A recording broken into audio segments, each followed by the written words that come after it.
Y amigos de nuestra sección Pandemia Misterio, este espacio para la radio en Colombia, para Radio Cadena Nacional, es un privilegio, es un honor y es tal vez una realización periodística poder hacer este contacto hoy aquí en nuestro programa con uno de los investigadores, con uno de los escritores más famosos de los últimos tiempos. Y yo sé que él no necesita presentación, él es JJ Benítez, está visitándonos en Colombia por estos días, por nuestra Feria Internacional del Libro, y es un placer tenerlo aquí en nuestro país, en Bogotá, en Colombia. Pues muy bien, es siempre muy agradable, ¿no?, volver a Colombia, aunque está muy lejos, pero es muy agradable. Hacía creo que 2-3 años que no venía por acá con el tema de la pandemia, ¿no? Pero siempre es muy gratificante. Juanjo, yo era un niño, un adolescente, tenía algo 12 años, cuando en un mercado de pulgas, a un mercado de pulgas le decimos a un mercado de antigüedades aquí en Colombia, me encontré este libro y me cambió la vida. A partir de ahí me leí toda la saga, quise contactar con usted y encontré una mediadora maravillosa que fue Blanca. Blanca me ayudó, hablamos en un par de correos y pudimos conversar hace unos años telefónicamente. Usted me atendió desde Barbate en su biblioteca, rodeado de libros. Y ese día hablamos de muchas cosas interesantes, hablamos de cosas muy, muy discientes y hablamos de su trabajo. Ya son 50 años o algo más. 50 años de investigación. Yo empecé en el 72 la investigación del fenómeno OVNI. Se han cumplido 50 años y parece mentira, ¿no? Mucha agua que ha corrido bajo ese puente. Imagínate, miles de investigaciones por todo el mundo, con Blanca sobre todo, 60 y tantos libros. Creo que es en Blanca y Negro, que sale en junio, creo que es el 64 o 65, no me acuerdo. Y bueno, pues alguna certeza y muchas dudas, ¿no? ¿Recuerda usted cuando sus comienzos, cuando no era JJ Benítez, sino era Juan de Barbate? Bueno, yo recuerdo, yo entonces trabajaba en un periódico que se llamaba La Gaceta del Norte, en el País Vasco, en el norte de España. Entonces se me ocurrían muchísimas cosas, artículos, entrevistas, y para no aparecer en el periódico 5 veces JJ Benítez, pues tenía que buscar algún seudónimo, ¿no? Y uno de ellos era Juan de Barbate. Siempre ha sido un enamorado de la mar. Sí, siempre. Desde muy niño, yo tenía 3 años cuando mi padre me llevó a una de las playas de Barbate, a la Hierbabuena, y muy serio me dijo: esta es la mar. Y yo me enamoré.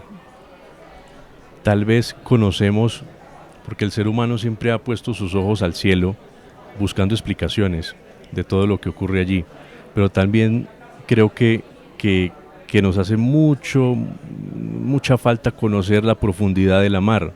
Hay muchos misterios allí que el ser humano todavía no tiene respuesta. Sí, la mar es la fuente de la vida desde el principio y no está ahí por casualidad. Es decir, es una prisionera que nos ayuda, fíjate, a soñar con la libertad, ¿no?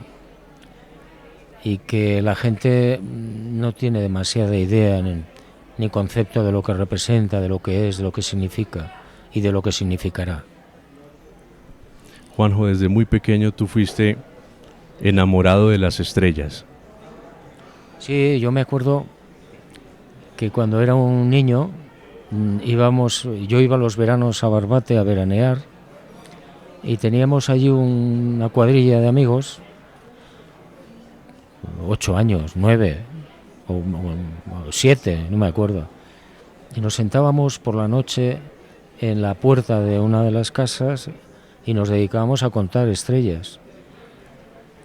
Yo nunca pasé de 800, pero daba lugar a conversaciones, ¿no? Entre nosotros hablábamos, oye, ¿habrá vida ahí? ¿Habrá gente? Bueno, aquello me acuerdo, qué conversaciones, ¿no? Que parecían premonitorias. En una conversación, en la conversación que hice referencia en la introducción, recuerdo que usted me contó de una experiencia que no fue consciente hasta cuando tuvo una regresión de un encuentro con un ser, con una escafandra. Cuénteme más de esa experiencia, si de pronto usted ahondó o simplemente fue algo anecdótico de ese momento, pero o quiso saber más.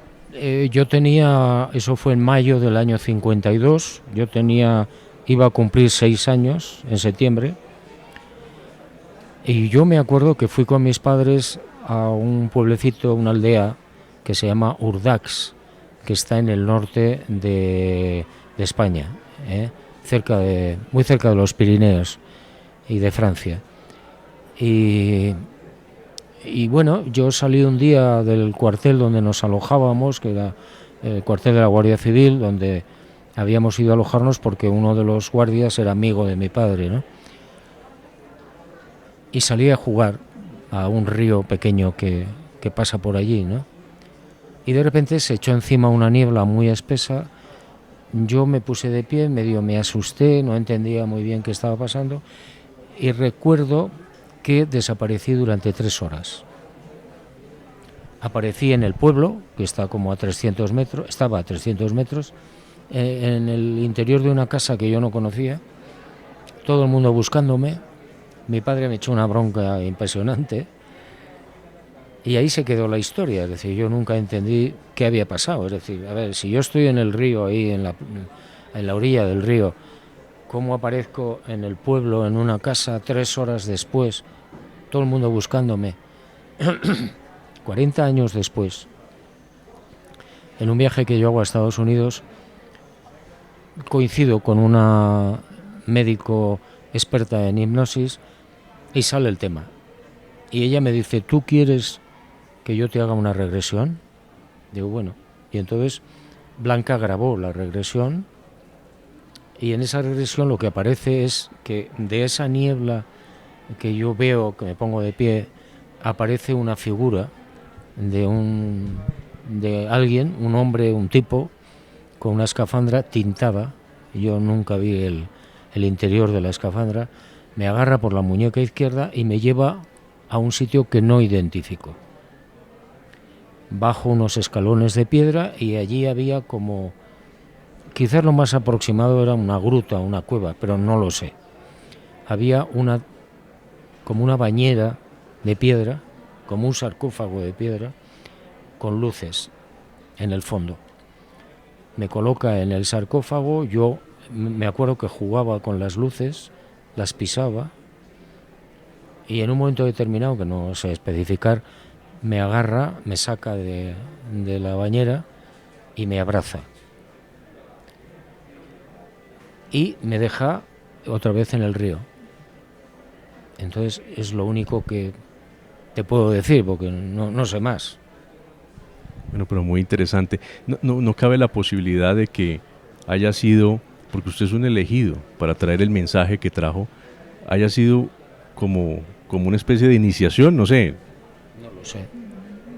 No lo sé. Quizás, si es cierto que yo me he dedicado a abrir la mente de las personas, y es verdad, durante mucho tiempo, con muchos libros, etcétera, etcétera, pues no cabe duda de que alguien, no sé qué palabra utilizar, me estaba controlando, entre comillas, o preparando.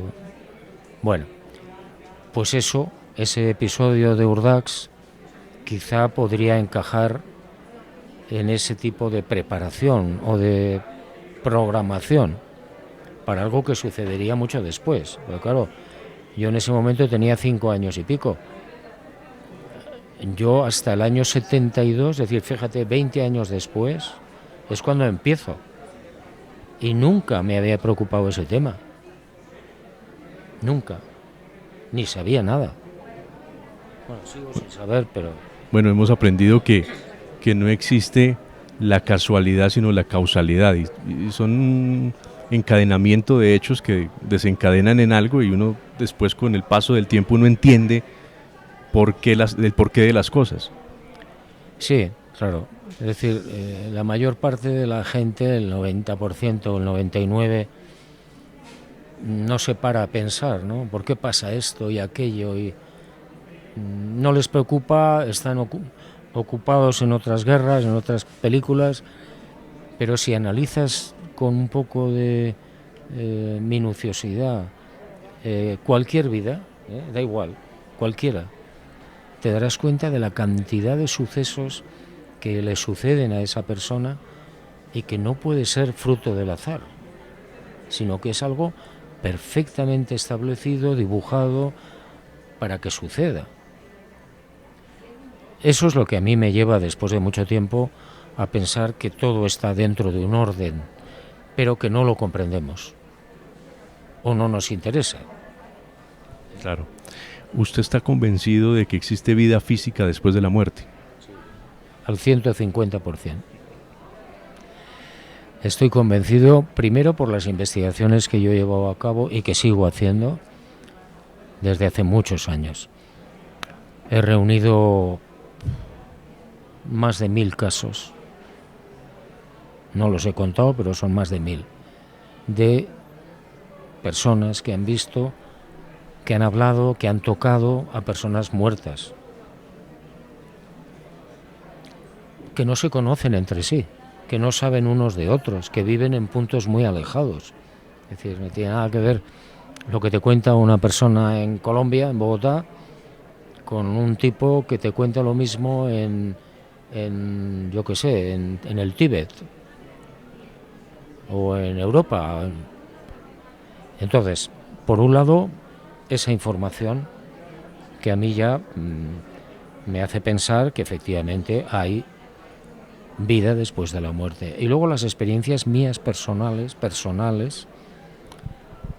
pues con personas que yo he conocido, con las que he hecho el pacto famoso, que al final te conducen a lo mismo, ¿no? Es decir, hay una vida después de la muerte que no podemos entender, por supuesto, pero que es real. ¿Con Blanca hiciste pacto? No llegué a hacerlo porque por las circunstancias no me atreví. Yo recuerdo además que al final, ya de cuando estaba agonizando, yo quise hablarle de la muerte y me dijo que no. No quería saber nada, no se quería morir y yo eché marcha atrás y nunca más le volví a hablar de la muerte, aunque ella me había acompañado en muchas investigaciones y sabía lo que había. Y cuando yo quise plantearle, me dijo que no. Y no hice el pacto, pero sí me ha dado señales de que está viva. Qué bueno. Bueno, maestro, ya para terminar esta grata conversación, cuando hablamos en esa oportunidad, usted es seguidor del Gabo. Ustedes, y este es un detalle para usted. Muchas gracias. Usted es seguidor del Gabo y usted en ese momento usted me habló de la necesidad de conocer más de la vida de Gabo, porque algo en algún momento le tuvo que haber pasado. Sí, yo bueno, te lo conté. ¿Te lo conté? No, me lo dijo. Yo estoy en la tarea. Bueno, verás, mira, hubo un investigador que se llamaba Fabio Zerpa en Argentina, muy buen investigador, ya murió, y este hombre, en un momento determinado, estábamos en Capilla del Monte, en Argentina, y en una cena, pues como siempre, hablando del tema, y me dijo, te voy a contar algo que me pasó con el Gabo. Me dijo el Gabo, hasta que yo no muera, no lo cuentes. Y Fabio lo cumplió. Año 1946, pero no estoy seguro. el Gabo está paseando por la playa, por una de las playas de Cartagena de Indias, por la noche, solo. Y le contó a Fabio: de repente veo una luz en el cielo y veo que esa luz baja y me larga un cono de luz. Me asusté tanto que me caí en la playa. Cuando recobré el conocimiento, la luz ya no estaba, había desaparecido.